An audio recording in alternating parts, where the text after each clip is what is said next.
ইরানের সাথে চলমান আলোচনায় বড় অগ্রগতির দাবি করেছেন মার্কিন প্রেসিডেন্ট ডোনাল্ড ট্রাম্প।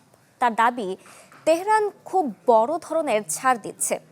তবে একই সময়ে হরমুজ প্রণালীতে টোল আদায়, ইরানের অর্থ ছাড়, পারমাণবিক তদারকি এবং লেবাননে যুদ্ধবিরতি নিয়ে ওয়াশিংটন ও তেহরানের বক্তব্যে স্পষ্ট অসঙ্গতি দেখা যাচ্ছে।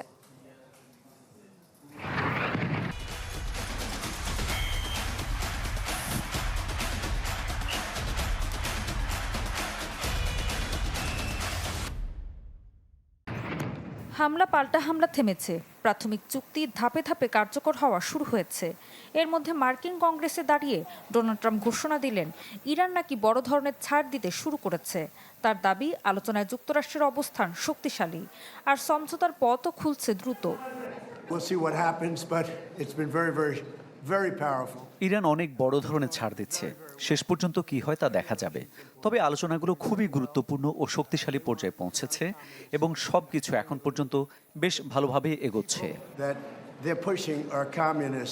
ট্রাম্প এও বলেছেন, ইরান তাকে আশ্বস্ত করেছে হরমুজ দিয়ে চলাচলকারী জাহাজের কাছ থেকে কোনো টোল বা অতিরিক্ত ফি আদায় করা হবে না।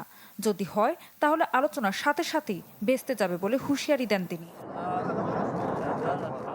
কিন্তু ট্রাম্পের সেই বক্তব্যের কয়েক ঘন্টার মধ্যেই ভিন্ন সুর আসে তেহরানের পক্ষ থেকে। ইরানের বিপ্লবী গার্ড বাহিনীর নৌশাখা নতুন একটি নৌপথ প্রত্যাখ্যান করে জানিয়েছে, অনুমোদন ছাড়া কোনো জাহাজ চলাচল করলে সেটি ঝুঁকির মুখে পড়তে পারে।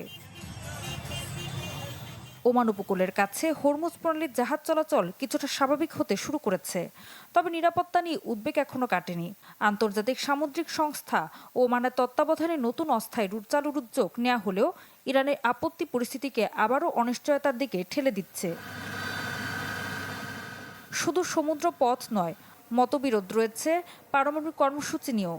আন্তর্জাতিক আণবিক শক্তি সংস্থা বলছে তারা আবারও ইরানের পারমাণবিক সংস্থাগুলো পরিদর্শন করতে চায়, কিন্তু চূড়ান্ত সমঝোতা না হওয়া পর্যন্ত কোনো পূর্ণাঙ্গ পরিদর্শন নয় বলে সাফ জানিয়ে দিয়েছে তেহরান। এই পরিস্থিতিতে উপসাগরের দেশগুলোকে আশ্বস্ত করতে আঞ্চলিক সফরে রয়েছে মার্কিন পররাষ্ট্রমন্ত্রী মার্কো রুবিও। ইরানের সাথে সম্ভাব্য সমঝোতা কোনোভাবেই যুক্তরাষ্ট্রের মিত্রদের নিরাপত্তায় ক্ষতি করবে না বলে জানিয়েছেন তিনি।